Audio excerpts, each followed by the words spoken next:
Ever wished you could take back something you said in the heat of the moment? Hi, friend. Welcome back to Words for Living, where we reflect on God's Word and how it speaks into our everyday lives. I'm so glad you're here. Today, we're diving into a verse that is both beautifully simple and deeply challenging. James chapter 1:19. It's all about listening well, speaking wisely, and letting God lead us when emotions run high. If you've ever struggled with anger, frustration, or simply knowing when to pause before you speak, this message is for you. Let's read today's verse together. James chapter 1:19 ESV. Know this, my beloved brothers. Let every person be quick to hear, slow to speak, slow to anger. These words might be short, but they carry a depth that challenges how we live every single day. This verse is one of those that's easy to memorize but incredibly difficult to practice. It calls us into a posture that goes against our instincts, especially when emotions are high, when we're misunderstood, or when we feel the need to defend ourselves. James is writing to believers who are under pressure, scattered by trials, facing injustices, and struggling to live out their faith in a world that didn't understand them. And in the middle of that chaos, he urges them to lean into wisdom that sounds almost backward. Be quick to listen, slow to speak, slow to get angry. Why? Because our natural impulses don't often lead us toward godly responses. Verse 20 makes that clear. For the anger of man does not produce the righteousness of God. In other words, when we let our tempers flare and our words fly unchecked, we often drift further away from God's purposes, not closer to them. Let's break it down.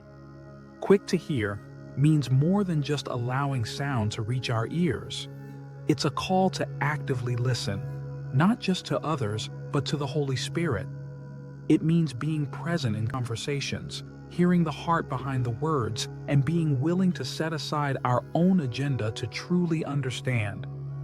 Slow to speak reminds us that words carry weight. They can build up or tear down. Proverbs tells us that reckless words pierce like a sore sword, but the tongue of the wise brings healing. Slowing down gives space for the Spirit to guide our words so they come from a place of grace and truth, not pride or pain. And slow to anger isn't about pretending we never feel upset. It's about not letting our anger lead the way. Righteous anger exists, yes, but human anger, that kind that simmers in frustration, lashes out in sarcasm, or explodes in a moment of pressure. That's the kind that James warns against because it so often leads us into sin, not righteousness. But James doesn't just point out what to avoid. He points us to what to embrace. In verse 21, he tells us to put away moral filth and receive the word planted in us, which has the power to save. That's the secret. God's word isn't just a moral compass. It's living and active. When we humbly let it take root in us, it begins to change us from the inside out. That's what makes this verse more than behavior management. It's heart transformation.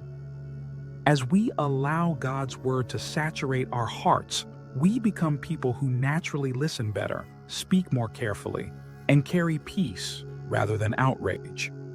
This isn't about perfection. It's about progression. It's about letting each conversation become a space where God's character can shine through us. It's about slowing down long enough to ask, is what I'm about to say reflecting Jesus? Is this reaction drawing me closer to God's righteousness or pulling me away? Every moment gives us a choice to react quickly or to respond wisely, to let our emotions lead or to let God's word lead. And when we choose God's way, we don't just avoid conflict, we create space for healing, understanding, and blessing.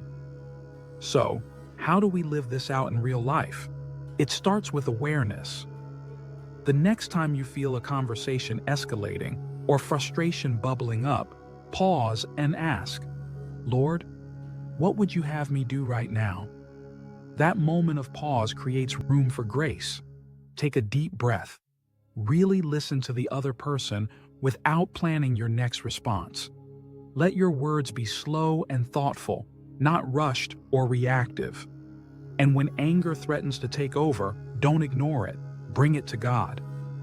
Ask Him to help you respond with truth, love, and self-control. Let's pray together. God, thank you for your word that grounds and guides us. I confess that I'm often quick to speak and slow to listen.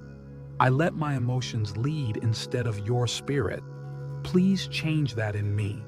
Help me to be quick to hear others, to pause before I respond, and to let go of anger that doesn't reflect your heart. Plant your word deep within me so that I reflect your love, even in hard conversations. Teach me to walk in wisdom and grace, one interaction at a time. In Jesus' name, amen. If today's verse challenged you like it challenged me, I encourage you to take some time today to really reflect on how you're showing up in your conversations. Are you listening with love? Are your words bringing peace or pressure? Let God's word shape the way you respond. If this devotional encouraged you, I'd love to hear your thoughts in the comments. And if you're walking through a situation where you're learning to be slower to speak or anger, let me know how I can pray for you. Don't forget to like this video, share it with someone who could use a gentle word today, and subscribe so you don't miss future devotionals. We're on this journey together. Thanks for spending a few minutes with me today.